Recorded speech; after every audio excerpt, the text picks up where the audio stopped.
One of the most powerful things that exist to convey an idea is without a doubt a story. And it is my case, and I'm sure it's the case of most people, that some of those stories, even if they are our own, something that we lived or something that was told to us, have almost glued themselves to our ideas of the world and has helped us, if you will, create the lens that we use to see everything. And one of my favorite stories, and this one happened to me, happened when I was still a very young kid. I must have been maybe 5, maybe 6 years old. And we used to go to the farm with my grandfather every single weekend. I remember one of the things we loved to do was to buy mints on the way to the farm.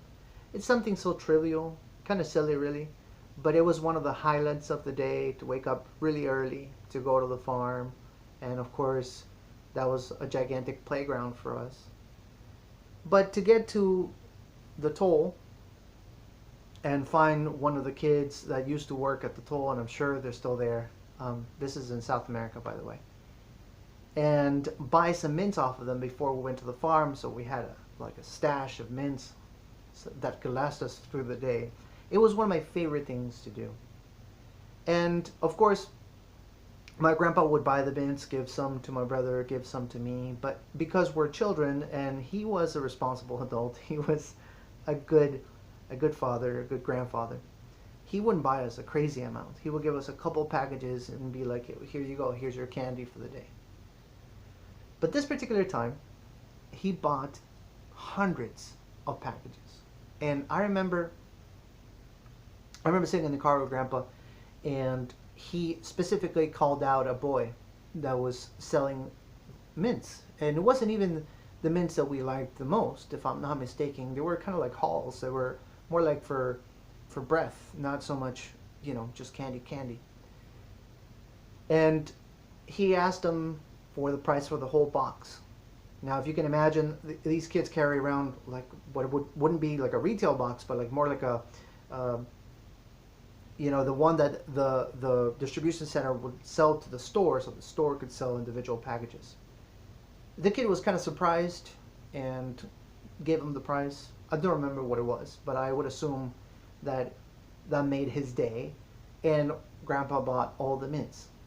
Now I'm sitting in the car and I'm surprised, and I don't know how that happened, why it's happening, because that's too much candy.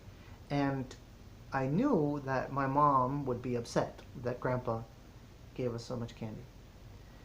So I had to ask. I said, "Grandpa, why would you buy all the mints?" Not that I wasn't happy about having so much candy, but it just didn't make sense.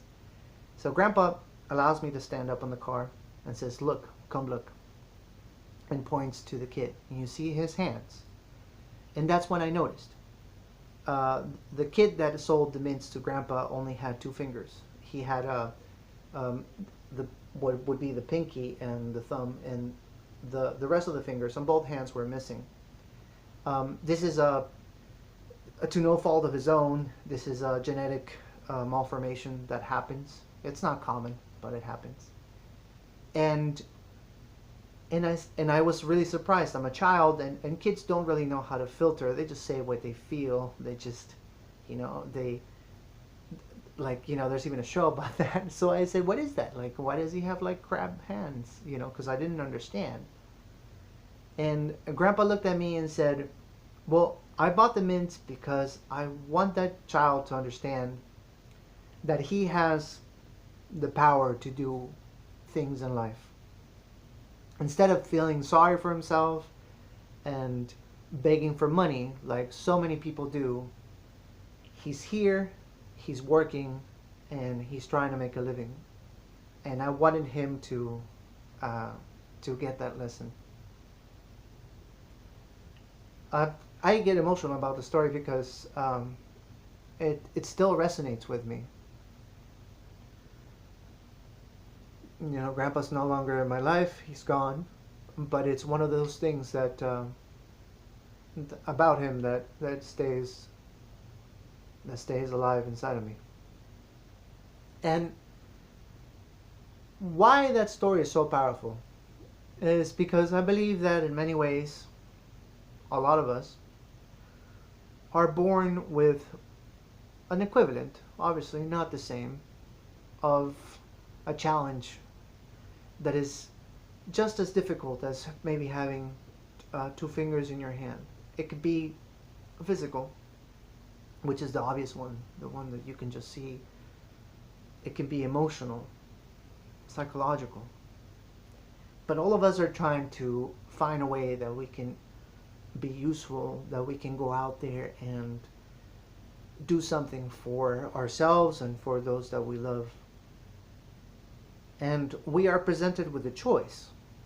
We can either learn how to use the two fingers and overcome it, or we can just give up and say, no, you know what?